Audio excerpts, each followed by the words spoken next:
Hi, it's been a while since I've been on this channel, and I've been in Edinburgh, as some of you may know.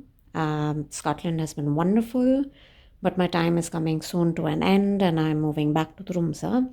So maybe you'll see some more videos. I've been having a lot of fun in Edinburgh, but a large part of that fun has been to eat wonderful food.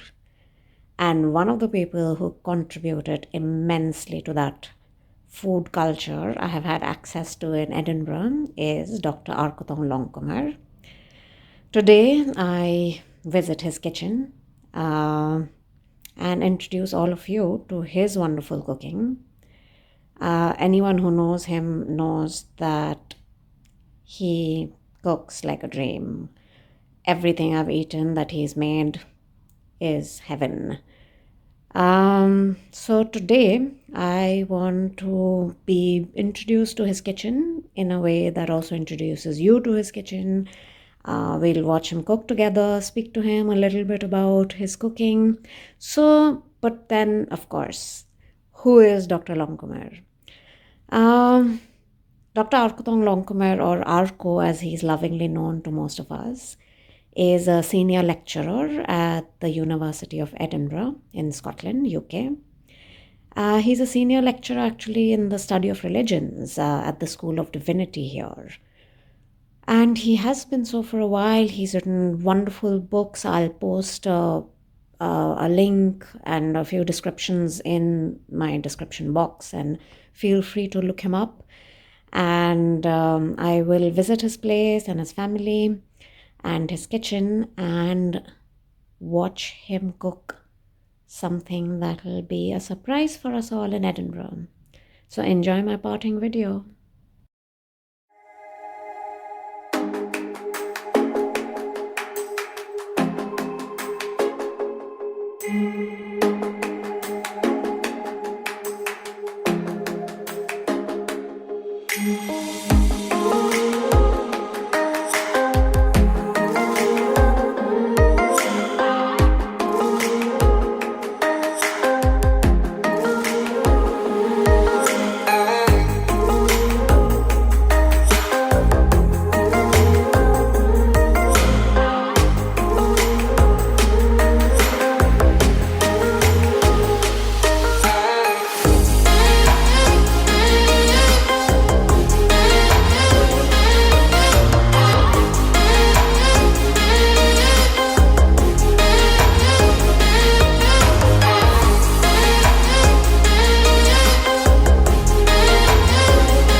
So here's introducing Senior Lecturer in Religious Studies, Dr. Arkotong Longkumer.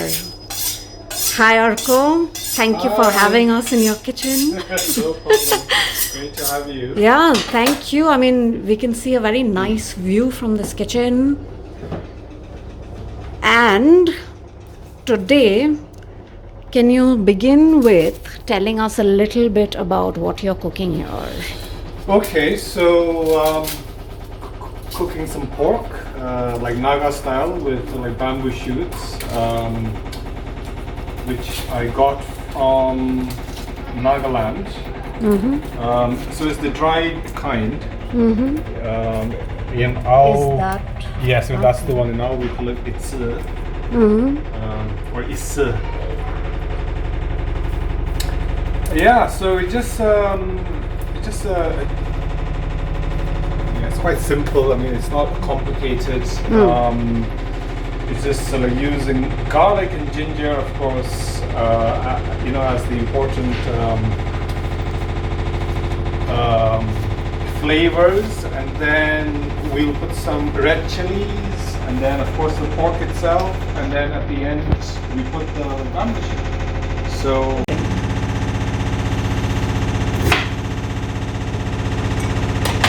So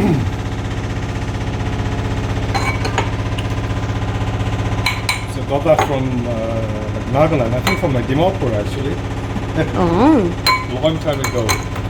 But it's a good pestle and mortar for ginger and garlic.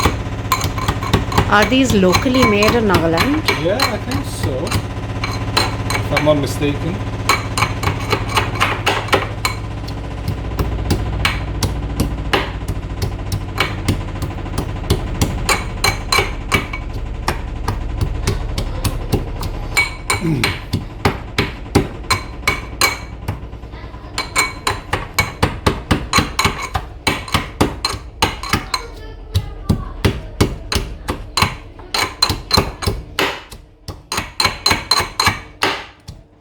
Oops. Okay. Crush it. Yeah. So ginger and garlic is quite popular to use in Naga food, right? Yeah, yeah.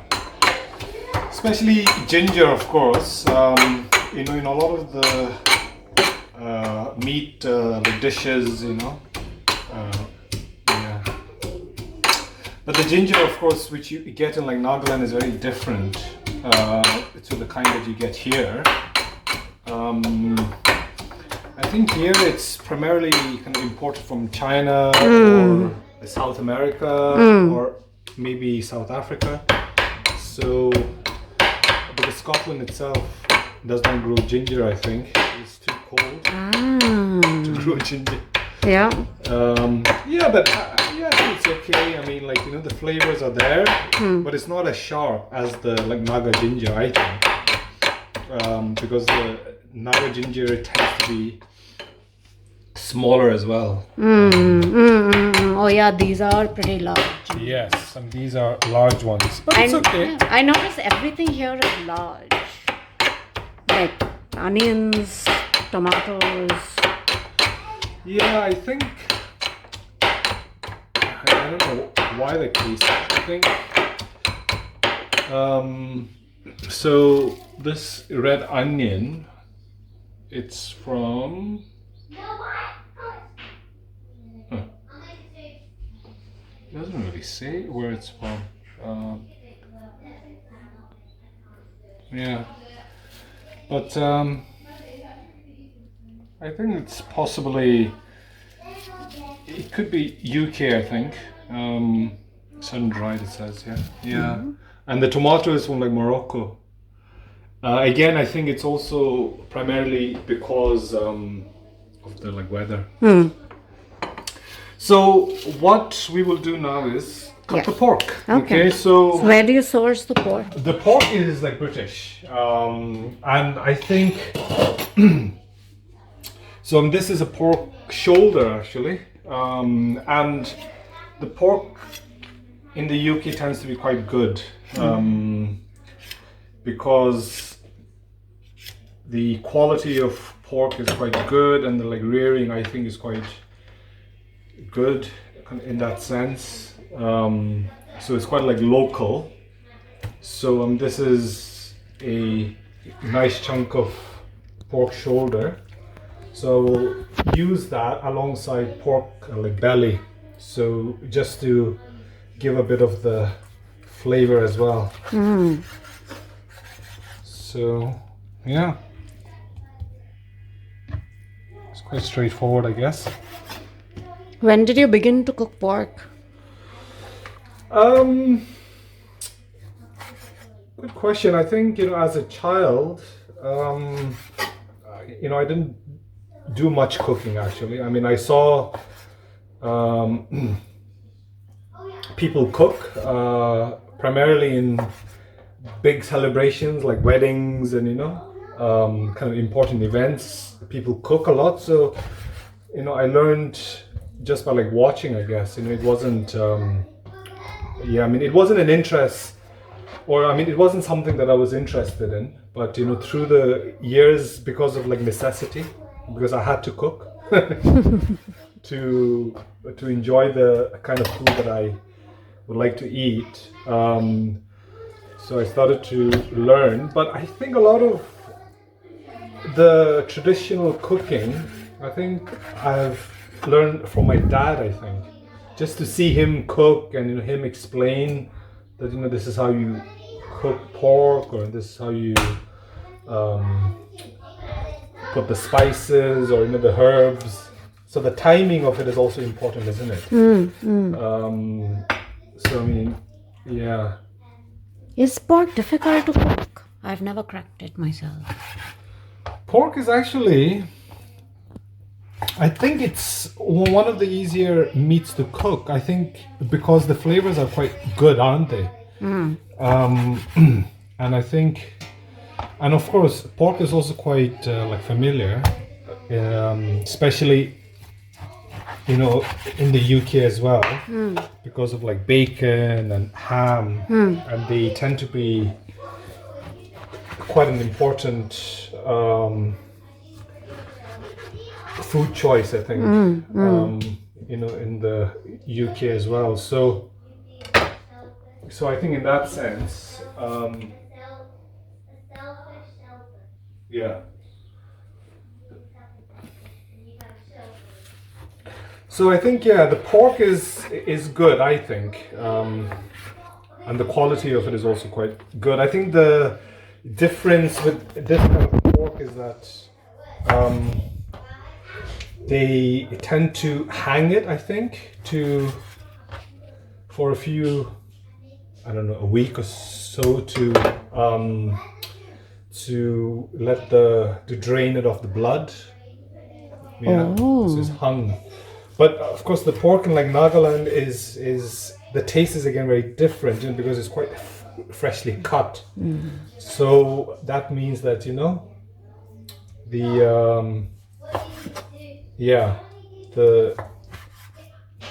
tend to get a lot more blood. You see, kind of in this pork, you don't get a lot of the blood, and so the color is also slightly different, I think. So which means the meat practices of Edinburgh and Scotland in general, or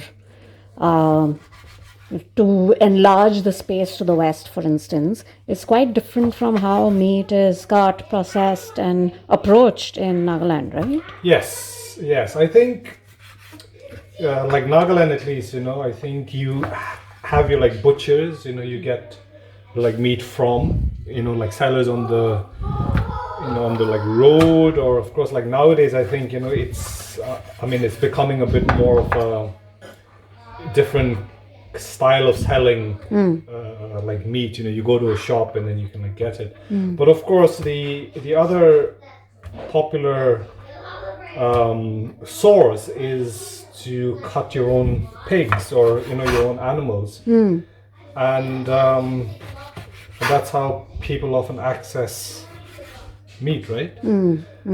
Especially during the winter season, like weddings, Christmas, New Year's, you tend to get a lot of meat, I think, locally supplied, through like family, or through like weddings and all of that. You are normally given a piece of meat, and that I think sustains you. Yeah, as gifting, right? Yes.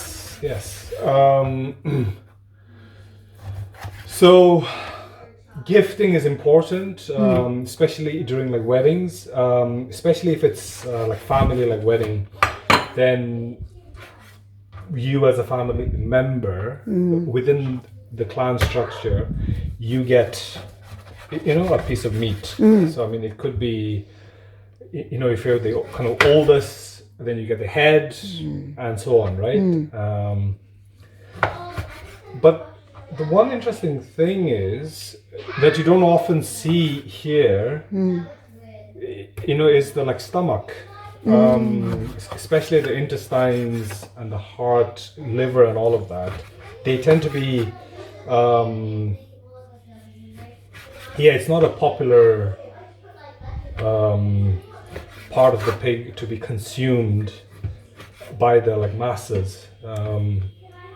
So if you want them, you have to go to a like butcher shop and ask them specifically that if you want kidneys, or if you want the heart. And intestines, I think they make it often into sausages. So again, you don't really see that.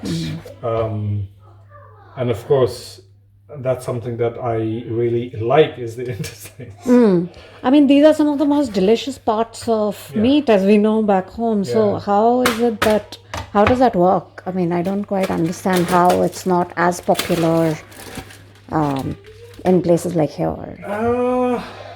Yeah, good question. I think it's partly because the production of meat and the selling of meat is quite sanitized.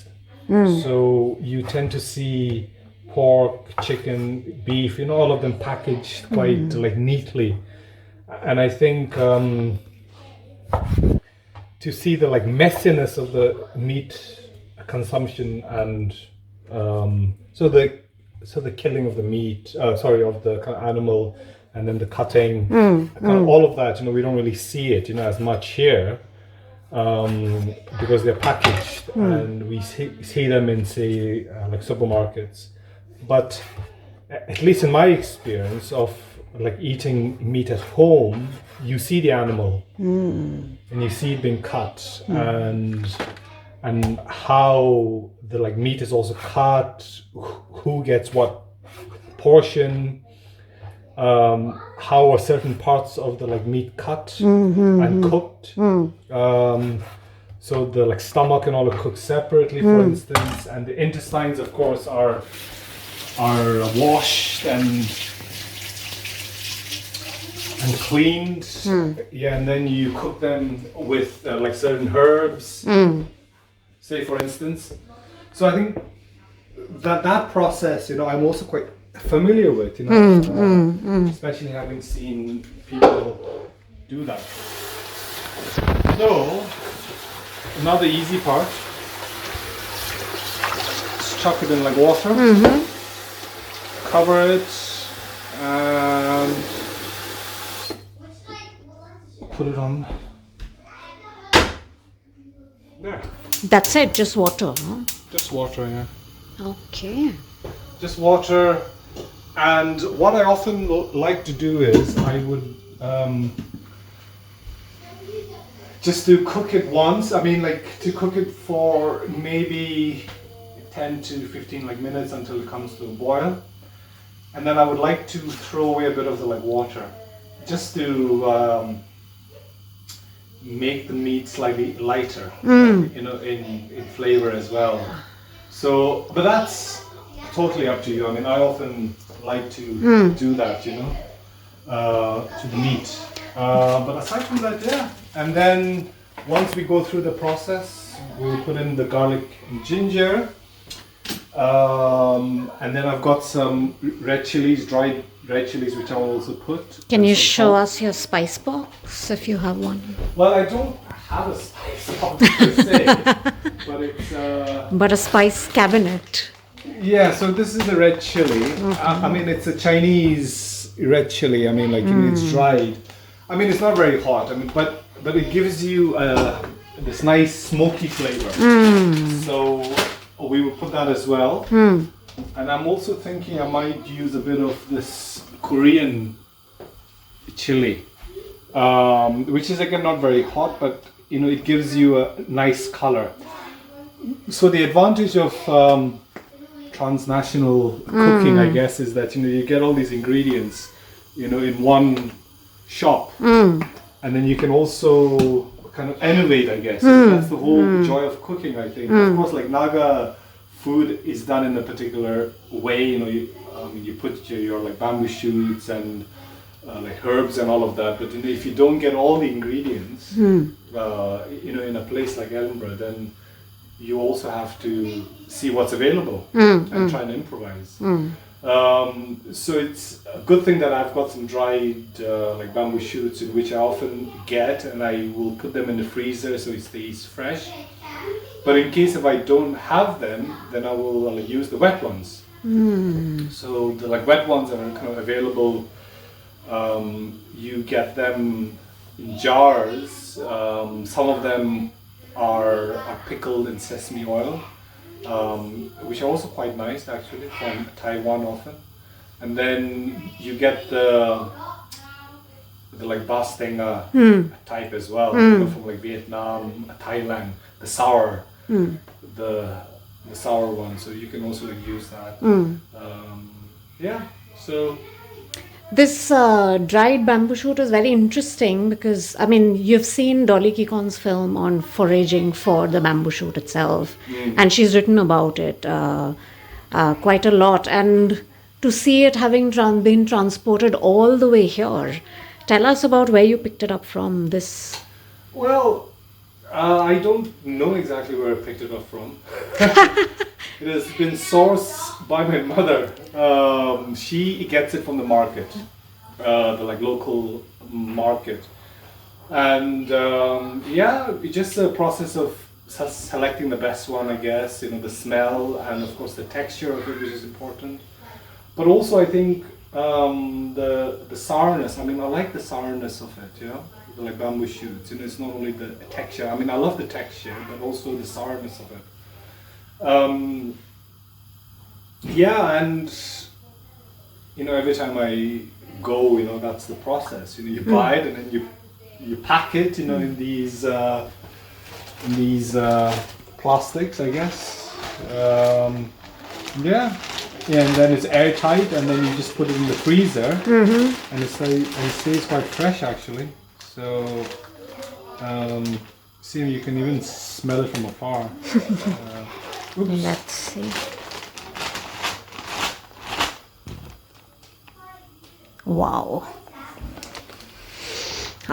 See, strong smell, isn't it? Yep. But what I often do is I'll clean this up in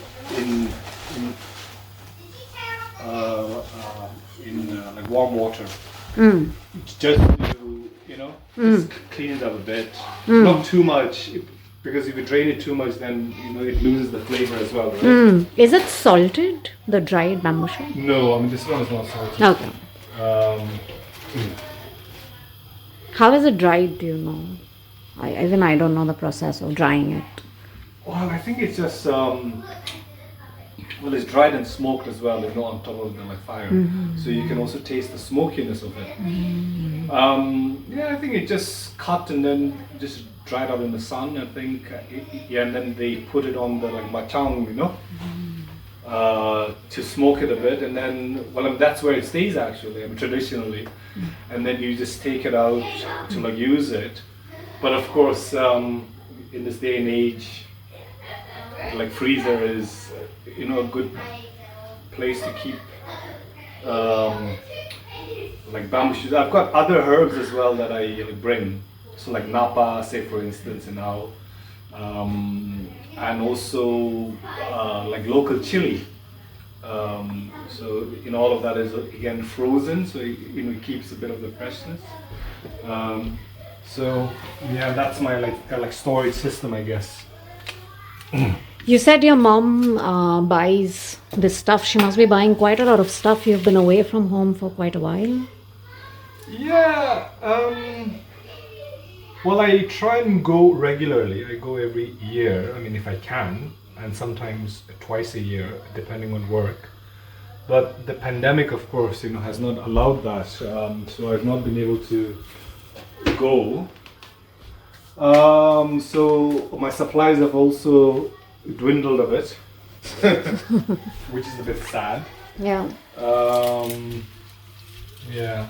But did your mother cook when you were young? You mentioned your father. My mother cooked. Yeah, I mean, she was the one who did a lot of the Western dishes.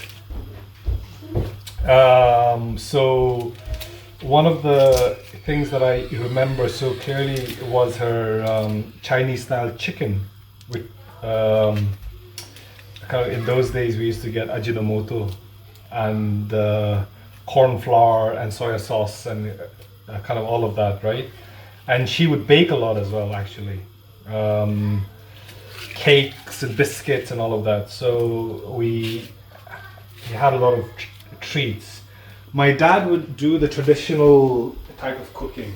So with bamboo shoots, with chilies, with ginger, with herb. And But yeah, there was a particular way of doing that as well. You know, the timing of it, the timing of, you know, when you add particular kind of ingredients. Also, cooking is so instinctual, isn't it? I mean, it's not your like menu or like recipe is the word I was looking for. Like recipe, and you follow it. And I think to some extent that works, but I think a lot of Naga cooking is not like that. You know, it's instinct, right? It's also, you see people doing it and then you go, oh, right, and that's how they do it. And then you watch and you learn by doing, I think, you know, like more than anything else. And I think cooking is also a process. You know, I've made so many mistakes in, you know, in cooking. I mean, I remember quite clearly the first time I cooked with bamboo shoots, the dried ones, I just put them all in. You know, I put a lot of it in. And it was so sour that, you know, I couldn't eat properly, and I couldn't eat or I couldn't enjoy the meat, you know. So I think you kind of like learn, you know, through the process of trial and error. So my father was quite good at that, you know. He would, especially the fish, I mean, like he used to cook, you know, like Naga style, just with chili and salt and, you know, some herbs, you know. He will just put like water and that's it. I mean, you don't touch it, you know, it just cooks. And because if you touch it, then you spoil the texture of the like fish as well, right? So you just shake it, you know, with, you know, in the pan. So yeah, that was an important part of our growing, but also a lot of our cooking we also learned because we had helpers as well, and who would cook other sorts of like dishes, like say like dal, for instance, right? Dal is a dish that I love, actually. But did your parents eat dal when they were growing up? So dal was around. Dal, of course, the different types of dal, like Naga dal also we used to have. But the one memory of eating the dal is cooked over the fire. Yeah, I mean, there is something about that kind of dal. So you cook it over the fire with some tomato, you know, a bit of turmeric and salt, and you fry, you know, the onions in, say, mustard oil, you know, over the fire again. And that smokiness, you know, there is something about that, which I've tried to like replicate here, you know, in the like barbecue, but it doesn't come out the same. But the simplicity of it, you know, it's not complicated, you know, it's just the dal, some tomatoes, salt, and turmeric, that's it. And then onions with some like mustard oil. And that is actually something that we grew up on, you know, like dal. Less so the other kind of curries and all of that, you know, we didn't really eat a lot of that when we were children. But I think once we started traveling across India and started to see different kinds of foods, then of course, you know, we have, you know, also cooked that at home. So the chicken curries, the fish curries, Bengali style, and so on. It's very interesting. We call stuff Naga food, right? Yeah. And there's just so much variety. Is there something identifiable as Naga food? A few dishes that you feel like, yes. Yeah, I think it's a difficult question, isn't it? Because I think like Naga food is also evolving. But the things that I associate with Naga food is something which is boiled. So it's not like fried in oil or anything like that. And it doesn't use a lot of like masala and all of that, right? So it's primarily ginger, garlic, chili, salt, and herbs. And that to me is like Naga food, I think. You know, it's also the quality of ingredients as well, right? The quality of the meat and so on. But also certain things like, say, like bamboo shoot, you know, it's definitely like Naga. Dried yam, it's anishi, which I love as well. Smoked pork, you know, is another one. So these are the kind of, and of course akuni.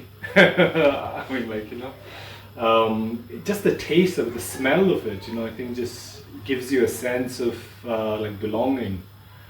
Even though you're in Edinburgh or like wherever, I think it's that smells that really trigger like memories of your childhood, your all the important occasions that you were a part of, but also the everydayness of cooking, which is such an important part.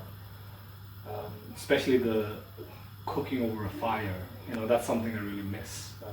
Yeah. Well, luckily you have a fire here.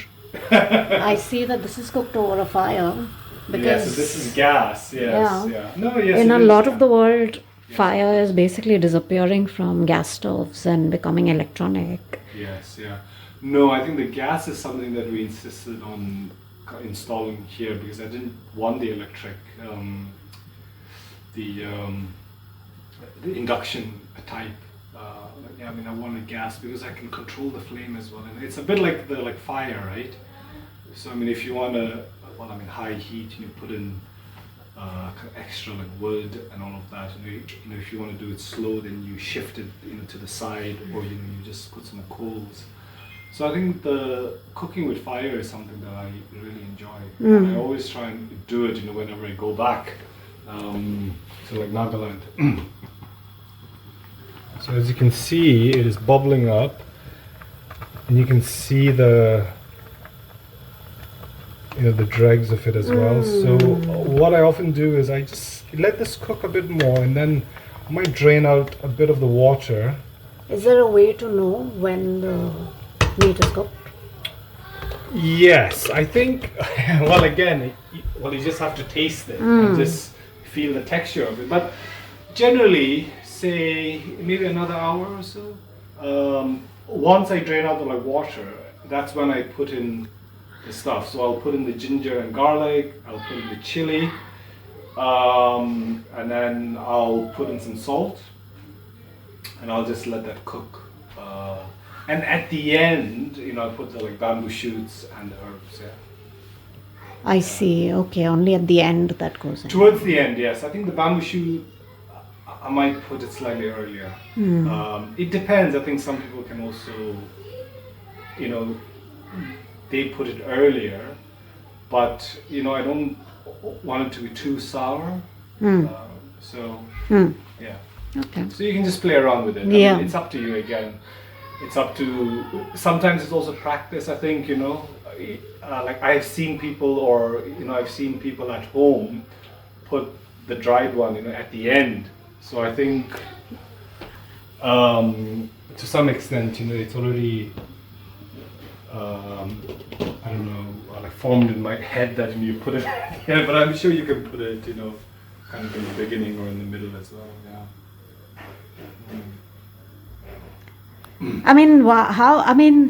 I have heard you say before that cooking is therapeutic, and I've heard people eat your food and say eating is therapeutic.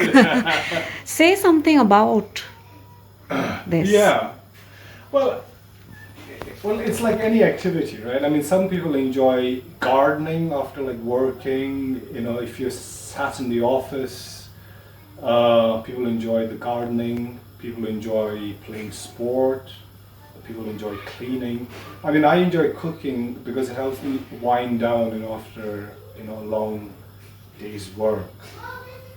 Just to kind of open the fridge and say, all right, what's there to cook? You look at the ingredients and then you go, all right, I want to create something. So it's also about creating something that that you're pleased with. I think it's a process. That creation process is something I like. So I can put different things together and make it taste good, but also not just for me, but also for the family. So if they had, if they enjoy it, then it's also quite rewarding, isn't it? But I think just just the cooking process of it. I will sometimes have the radio on or music on, and it's just the time to just wind down and just focus on chopping onions, or cutting the meat and thinking about how to combine the flavors. I think that's very, very nice, but it's also something that takes you away from your everyday work, I think. Because it's about doing, it's about tasting, it's about smelling. And it's about eating and enjoying it. So I think that process is quite relaxing, I think, at the end of the day. So, what I often do is, and sometimes when I try to do this at home, people often say, no, don't, because you're throwing all the goodness away. But I think I don't throw all of it away, I just throw some of it away. Just to not, especially the fats, it's nice to eat it, but, it can be quite heavy, right?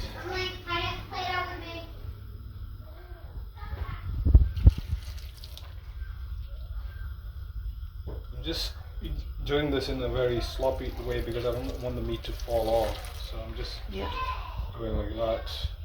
But of course, you can also use a colander or just a bit more, and maybe it should be enough. Yeah.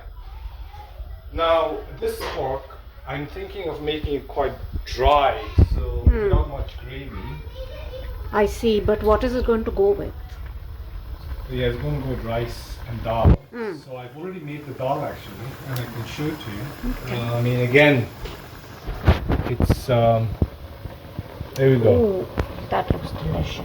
So with tomato, coriander, and some red chili, and of course the haldi, the turmeric. It's kasi, I think, or it's like garum. Actually, I'm not sure, but this one is this one is slightly different. But the one which I normally get is the kasi one, which is excellent, I think. But it gives it that wonderful color, but also the taste. I think it's very good. Now, we're on our way now. So what I do is put that. Make sure I get the last of the ginger out. And then just put that on top like that. Oh, lovely. Put a lot of that. Yeah, it's nice. This is both the ginger and garlic? Ginger and garlic, yeah. Now, sometimes, especially cooking pork, sometimes I don't put garlic, I just put ginger. And I put ginger at the end. So that's often the way some people cook it as well. Because again, but the thing is, the ginger you get at home is very different. It's sharper, it's and it's got a lovely taste, I think. But this one is okay. It's not. It works. It works. I just cover that. Lower down the flame a bit. I see. Because especially with meat, I think the intensity of the flame is not really good. So just lower it down and just kind of let it simmer. And then as it's simmering, you can start cleaning up a bit.